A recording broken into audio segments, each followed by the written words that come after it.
Mutual फंडची संकल्पना म्हणजे म्युच्युअल फंड कसं काम करतं याविषयी जाणून घेणार आहोत. दुसरा मुद्दा आपण बघणार आहोत की एएमसी काय असतं, फंड मॅनेजर कोण आहे किंवा सेबी कसं काम करतं. आणि तिसरा आणि महत्त्वाचा मुद्दा आहे याचे प्रमुख फायदे, म्हणजे याच्यामध्ये प्रोफेशनल मॅनेजमेंट कसं काम करतं, डायव्हर्सिफिकेशन काय प्रकार आहे. नमस्कार, माझं नाव आहे विशाल. विश ऑल ॲडवायझरीमध्ये सर्वांचं स्वागत आहे. म्युच्युअल फंडसाठी एक लॉंग व्हिडिओची सिरीज बनवण्याचा प्रयत्न चालू केला आहे, ज्याच्यामध्ये तुम्हाला म्युच्युअल फंडबद्दल आणि ह्या इंडस्ट्रीबद्दल पूर्ण सखोल पूर्ण डिटेल माहिती मी देण्याचा प्रयत्न करणार आहे. तर आजचा हा पहिला जो लॉंग व्हिडिओ आहे, तर त्याच्यामध्ये आपण थोडं म्युच्युअल फंडबद्दल आणि ह्या इंडस्ट्रीबद्दल डिटेलमध्ये जाणून घेणार आहोत.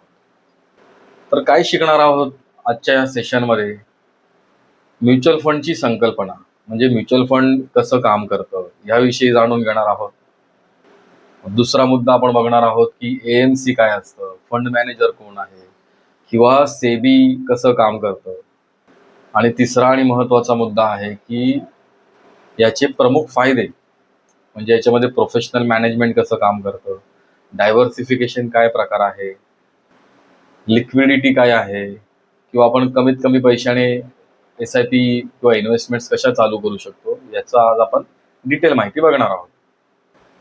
गुंतवणूक का इम्पॉर्टंट आहे किंवा सेव्हिंग्स आणि इन्व्हेस्टमेंटमध्ये काय फरक आहे, ह्याचा आज मी थोडा तुम्हाला डिटेलमध्ये माहिती देणार आहे.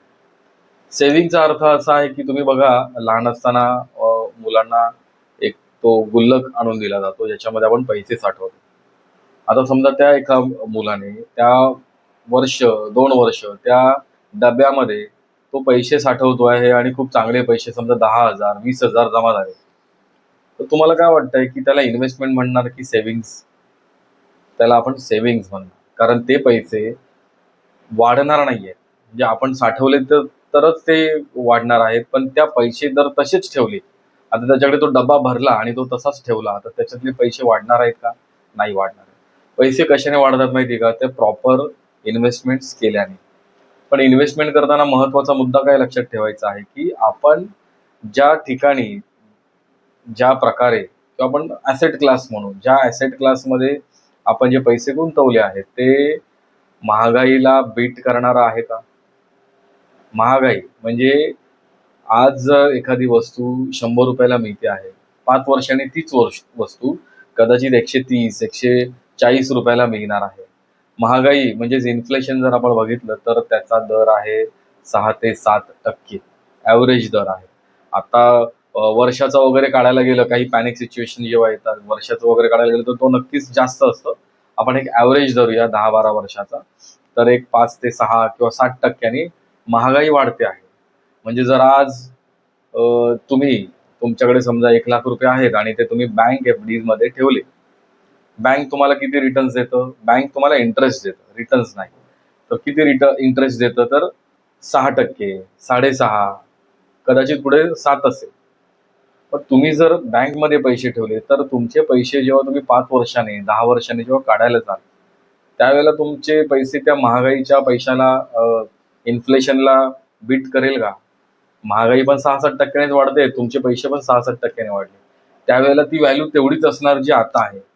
म्हणजे त्या 1,00,000मध्ये जी वस्तू मिळते, तीच वस्तू समजा त्याचे झाले 1,50,000, तर ह्या वस्तूची प्राइस पण 1,50,000च होणार आहे. त्याच्यामुळे अशा ॲसेट क्लासमध्ये तुम्ही गुंतवले पाहिजेत की तुम्ही तिथे महागाईला बीट करू शकता. ओके, त्याच्यामुळे म्युच्युअल फंड हा एक खूप त्याला महागाईला बीट करण्यासाठीचा एक खूप छानसा पर्याय आहे की त्याच्यावरती तुम्हाला समजा 4 ते 5% येत आहेत, तर तुम्ही त्या महागाईला बीट करू शकता, म्हणजे तो प्रॉफिट तुम्हाला मिळू शकतो. म्युच्युअल फंडबद्दल जर जाणून घ्यायचं असेल, तर मी तुम्हाला थोडंसं डिटेल सांगेन. म्युच्युअल फंड बघा, पैसे जे आहेत ना, हे एखादा काय बोलतो की मला पैसे कमवायचे आहेत शेअर मार्केटमधून. तर शेअर मार्केटचा जर आपण अभ्यास केला तर शेअर मार्केटमध्ये 6,000च्या वरती कंपन्या आहेत. तुम्हाला जर त्याच्यामध्ये इन्व्हेस्ट करायचे असतील तर तुम्हाला त्याचा अभ्यास करायला लागणार. लोकांना असं वाटतं की मी असा एखादा शेअर शोधीन जो मल्टी बॅगर असेल, म्हणजे त्याच्यामध्येच पैसे बनणार आहेत. असं कधी शक्य होत नाही.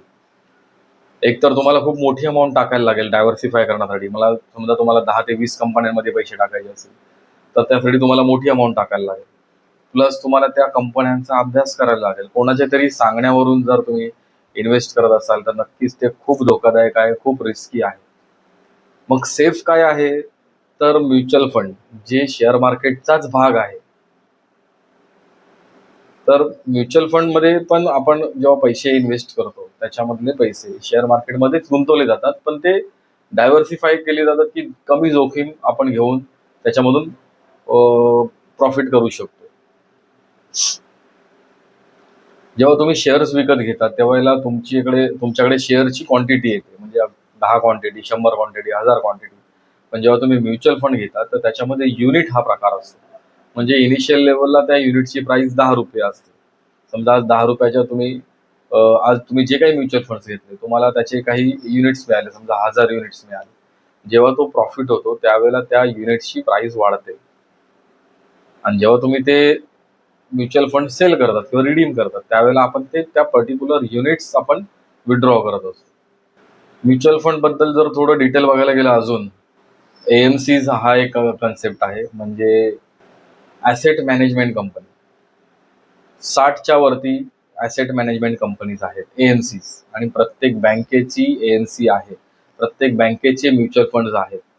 आणि त्या पर्टिक्युलर एका म्युच्युअल फंडचं, म्हणजे त्या एका एएमसीचे परत त्याच्या आतमध्ये म्युच्युअल फंड्स आहेत, म्हणजे भरपूर म्युच्युअल फंड्स आहेत. टोटल म्युच्युअल फंड्स हे 2,500च्या वरती जातात. म्हणजे फंड जर आपण बघितले, एक एक इंडिव्हिज्युअल फंड, तर 2,500च्या वरती जातात. एएमसी कंपनी 60च्या वरती आहे. आपण जेव्हा पैसे इन्व्हेस्ट करतो म्युच्युअल फंडमध्ये, म्हणजे एखाद्या फंडमध्ये, त्यावेळेला ते पैसे कस्टोडियन म्हणून गव्हर्नमेंटची एक संस्था आहे, त्याच्यामध्ये ते असतात. आपण एखादा फंड घेतला, एखाद्या बँकेचा, एखाद्या कंपनीचा, तर तिथे एक फंड मॅनेजर असतो, ते आपले पैसे हँडल करत असतात. आपण ज्या म्युच्युअल फंडमध्ये पैसे टाकले, ते पैसे त्या ऍक्च्युअल कंपनीत नाही जात, तर ते कस्टोडियनकडे असतात. आणि त्या कंपनीचा फंड मॅनेजर आपले पैसे हँडल करत असतो. त्याच्यामुळे जर उद्या ती कंपनी बंद झाली किंवा काही प्रॉब्लेम झाले, तर तुमचे पैसे पूर्णपणे सेफ असतात. फंड मॅनेजर विषयी जर आपण बोललो, तर फंड मॅनेजर कोण असतो? ज्याला 15 ते 20 वर्षाचा एक्सपिरियन्स असतो. त्यांची टीम असते. त्याच्यामध्ये ना 100% क्लॅरिटी आहे, ट्रान्सपरन्सी आहे. तुम्ही जर म्युच्युअल फंडमध्ये एखाद्या म्युच्युअल फंडच्या डिटेल्समध्ये गेलात, किंवा तुम्ही फंड विकत घेतलेला असेल आणि त्याच्या आतमध्ये जर तुम्ही डिटेल बघितली त्याच्या, तर तुम्हाला तिथे फॅक्ट शीट सापडते. म्हणजेच काय, त्या कंपनी, आता जो म्युच्युअल फंड आहे ते काय कॅटेगरीजमध्ये येतं, त्याच्यानंतर फंड मॅनेजर कोण आहे, त्याला किती एक्सपिरियन्स आहे, कुठली टीम आहे. प्लस ते जेव्हा शेअरमध्ये गुंतवतात, तर कुठल्या कंपन्या आहेत, सेक्टर वाईज किंवा पूर्ण डिटेल्स त्याच्यामध्ये त्याचे दिलेली असतात. बघा, जेव्हा एखादा फंड मॅनेजर तुमचे पैसे शेअर्समध्ये टाकतो, तर ते त्याच्या मर्जीने किंवा कसेही टाकू शकत नाही, तर त्याला सेबी कंट्रोल करत असतं. सेबीच्या नियमानुसारच ते पैसे इन्व्हेस्ट केले जातात. त्याच्यातून जो प्रॉफिट कमवतात, तर त्याच्यातला शेअर्स तुम्हाला दिला जातो. तुम्ही जर स्वतः शेअर्समध्ये इन्व्हेस्ट करायला गेलात, तर जसं मी बोललो, की तुम्हाला भरपूर अभ्यास करायला लागणार. पण इथे तुमच्यासाठी फंड मॅनेजर काम करत असतात. आता सेबी जे मी बोललो, तर सेबी काय आहे? तर security exchange board of India. He mutual फंडची जी पूर्ण संकल्पना आहे, ही सेबीच्या अंडर, सेबी ही एक रेग्युलेटरी आहे, त्याच्या अंडर ही पूर्ण सिस्टीम चालते.